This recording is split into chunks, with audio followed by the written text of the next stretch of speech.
دوسری بات میں آپ سے یہ رکھنا چاہتا ہوں کہ میں عمران خان صاحب سے ملا تھا جمعرات کو، اور ان کو بہت اچھے موڈ میں اور صحت مند پایا، مگر ان کی تکلیف کا بھی مجھے احساس ہوا کہ وہ اسیری میں رہ رہے ہیں، ساری قربانیاں دے رہے ہیں، اور ملک کے معاملات جو ہیں وہ ایک کنفیوژن کا شکار ہیں اور کنفیوژن کی طرف جا رہے ہیں۔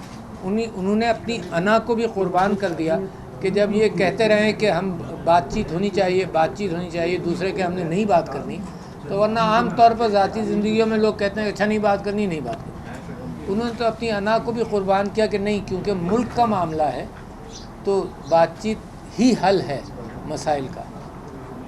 تیسرا یہ کہ میں وکلا کے حوالے سے میں سمجھتا ہوں کہ اس طبقے پر بھی دباؤ ہے۔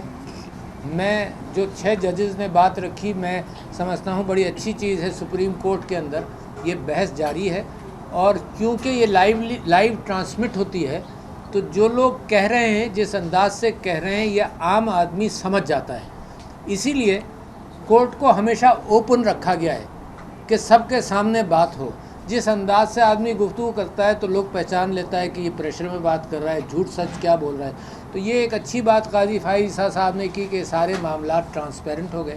تو میں عدلیہ کی آزادی کے حوالے سے ریسٹوریشن اور جوڈیشری والی مہم میں بھی حصہ دار تھا، اور اب بھی میں سمجھتا ہوں کہ عدلیہ آزاد ہوگی تو انصاف ملے گا، میڈیا آزاد ہوگی تو انفارمیشن ملے گی۔ میں سمجھتا ہوں کہ ہمارے سارے ادارے بند گلی میں چلے گئے۔ میں سمجھتا ہوں کہ فوج کو میں ہمیشہ زندگی بھر ڈیفینڈ کرتا رہا ہوں، انٹرنیشنلی بھی ڈیفینڈ کرتا رہا ہوں۔ میری فوج ہے۔ مشرقی پاکستان کے حوالے سے اگر کوئی الزام لگاتا ہے کہ فوج نے یہ کیا تو میں کہتا ہوں نہیں، انڈیا نے اور مفتی بہینی نے بھی ظلم کیے تھے، تو یہ وہاں کے حالات کے اعتبار سے تو فوج کے ہم ڈیفینڈر ہیں اور رہیں گے، میرا ادارہ ہے۔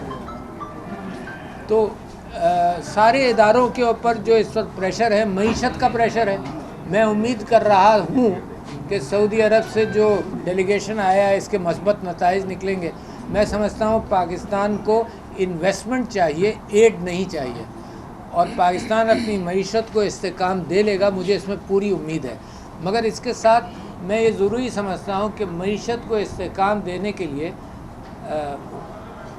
عمران خان جو اتنا بڑا مینڈیٹ لے کر اسیری میں ہے، اس پارٹی کا مینڈیٹ بھی ریسٹور ہو، اس کی بات بھی سنی جائے، کیونکہ عوام مشکلات برداشت کر رہی ہے، عوام بھروسہ نہیں کرتی، جعلی مینڈیٹ کو تو بالکل ہی بھروسہ نہیں کرتی، اور جھوٹ کے عمارتوں کے بیچ میں معیشت کی سچائی نکھر کر آنے کا امکان نہیں ہے۔ تو لہٰذا قوم بڑی مشکل دوراہے پر ہے، اور میں امید کرتا ہوں کہ میری کوششیں مسلسل اس بات پر رہیں گی کہ اس کو بات چیت کے ذریعے حل کیا جائے۔ صاحب یہ بتائیے کہ آپ کی صدر بننے کے جو مدت تھی ختم ہونے کے بعد جس طرح آپ سیاسی سرگرمیاں کریں، ماشاءاللہ لگتا ہے کہ پہلے آپ پی کے دور سے لے کے سیاسی طور پر قید تھے، شاید آپ کو اتنی موومنٹ کی اجازت نہیں تھی جتنی آپ نے ایوان صدر سے نکلنے کے بعد کی ہے۔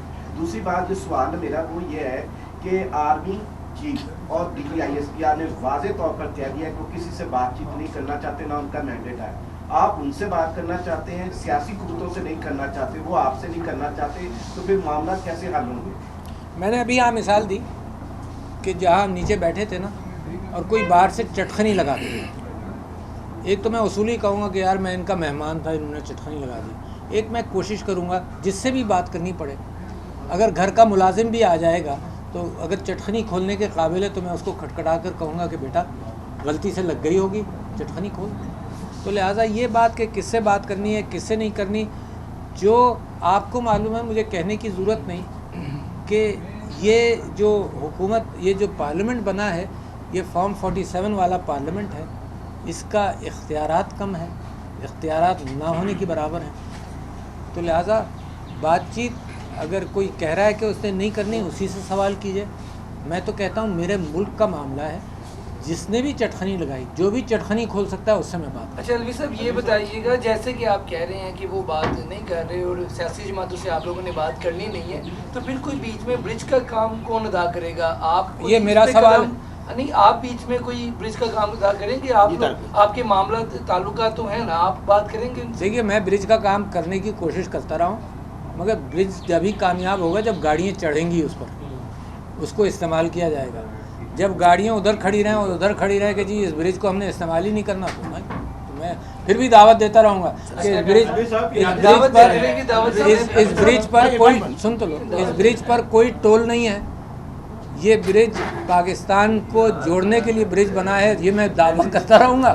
جب گاڑیاں تیار ہو جائیں گی تو برج استعمال ہو جائے گا. اچھا ڈاکٹر صاحب, آپ پاکستان کے سب سے اعلیٰ ترین منصب پر قائم رہے ہیں.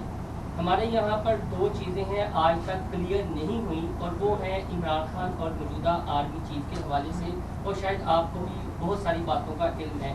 ایک تو یہ کلیئر کر دیں کہ جب آرمی چیف DGISI تھے تو واقعی عمران خان کو فائلیں دکھائی گئی تھی بنی گالا کے تنازع کو بشرا بی بی کے ریلیٹڈ, اور دوسرا جب عمران خان نے یہ لانگ مارچ کیا تھا تو کیا موجودہ آرمی چیف کی تعیناتی روکنے کے حوالے سے تھا, کیونکہ آپ پھر نوٹیفکیشن سائن کر کے یہاں پر آئے تھے.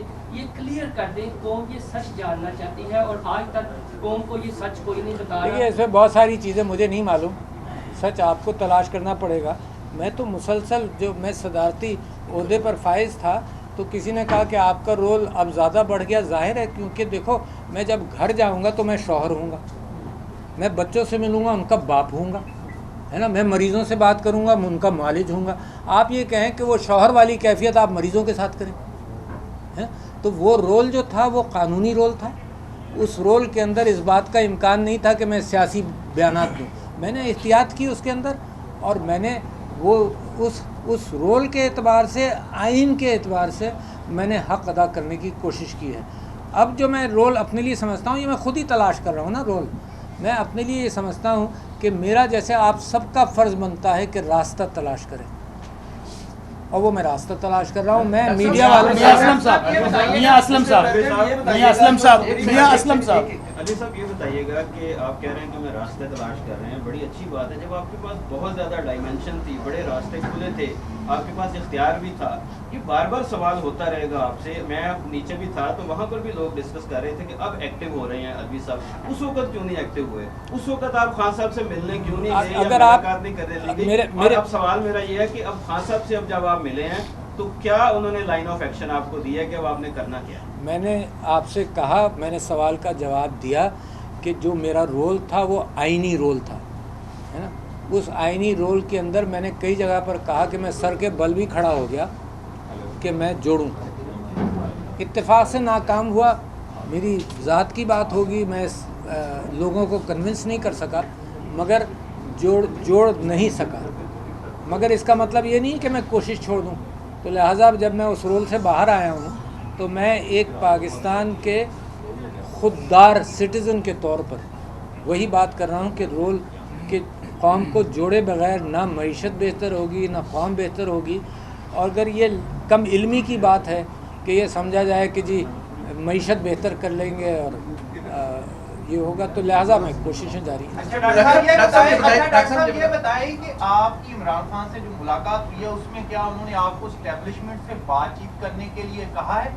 آپ کو پہلے بھی اسٹیبلشمنٹ سے بات چیت کرنے کے لیے کہا گیا تھا, اس میں تو آپ ناکام ہوئے تھے, اور اب آپ کو کیا کامیابی مل جائے گی؟ مجھے معلوم نہیں, دنیا میں زندگی میں آپ لوگوں نے بہت ساری کوششیں کی ہوں گی, اس میں ناکام بھی ہوئے ہوں گے. آپ میں بہت سارے اینکر بننا چاہتے ہوں گے شاید, مثال کے طور پر. اس کا مطلب آپ کوششیں چھوڑ دیں. میں آپ سب سے کہتا ہوں کہ زندگی کے اندر ہم سب کوششیں کرتے رہیں گے. مجھے میری ناکامی یہ ہے کہ میں ناکامی کو ایکسیپٹ کر لوں اور کوشش نہیں کروں. تو میں کوشش جاری رکھے ہوئے ہوں. اس پر امکانات کے اعتبار سے آپ فگر لگا سکتے ہیں کہ میں کامیاب ہوں گا یا نہیں ہوں گا.